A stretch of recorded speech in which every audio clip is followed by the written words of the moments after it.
L'intelligence artificielle, on en parle partout. Elle transforme déjà nos vies.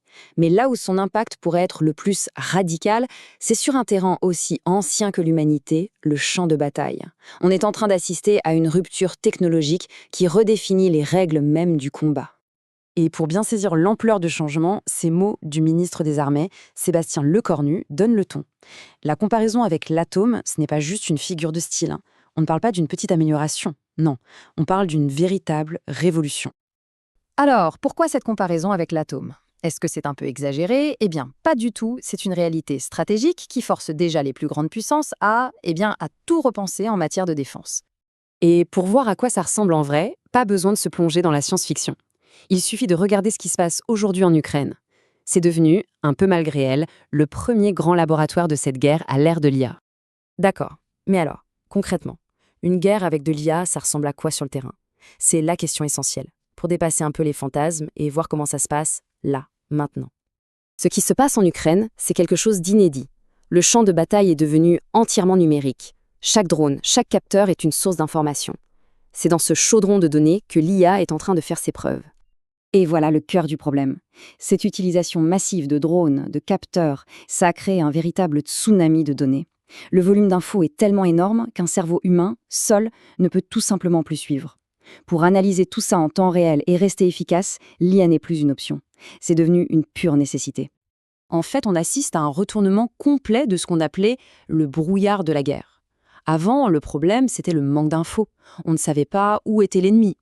Aujourd'hui, c'est l'inverse. On est noyé sous l'info. Le nouveau brouillard, c'est la vitesse à laquelle l'adversaire peut traiter cette information. La victoire appartiendra à celui qui analyse le plus vite. C'est aussi simple que ça. Face à ce défi, à cette course à la vitesse, la France n'est évidemment pas restée les bras croisés. Une stratégie très claire a été mise en place, avec un mot d'ordre qui revient sans cesse, la souveraineté. Et pour se faire une idée de l'effort engagé, retenez juste un chiffre. 400. C'est le nombre de projets liés à l'IA que le ministère des Armées a lancé depuis 2018. Ce n'est pas juste une petite réaction à chaud, c'est un vrai investissement stratégique, pensé sur le long terme. Et ça s'accélère vraiment.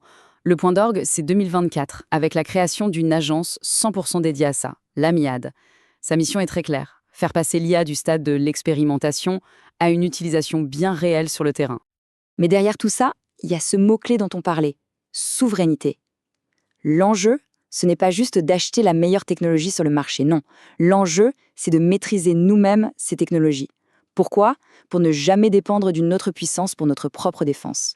C'est une question d'autonomie stratégique, tout simplement. Bon, tout ça, c'est la stratégie. Mais dans les faits, ça donne quoi? Voyons des exemples très concrets de ce que ça change pour les différentes armées. Prenons la Marine nationale. Ils ont des analystes d'élite, qu'on surnomme les oreilles d'or. Leur job, c'est d'être capable d'identifier un sous-marin juste au son qu'il fait. Eh bien, aujourd'hui, une IA fait le premier tri. Elle préanalyse toutes les données sonores pour eux. Résultat, ils gagnent 98% de leur temps. Ça leur permet de se concentrer uniquement sur les sons les plus critiques. Pour l'armée de terre et l'armée de l'air, le grand concept, c'est le combat collaboratif. Derrière ce nom, il y a une idée simple mais révolutionnaire, tout connecté en temps réel.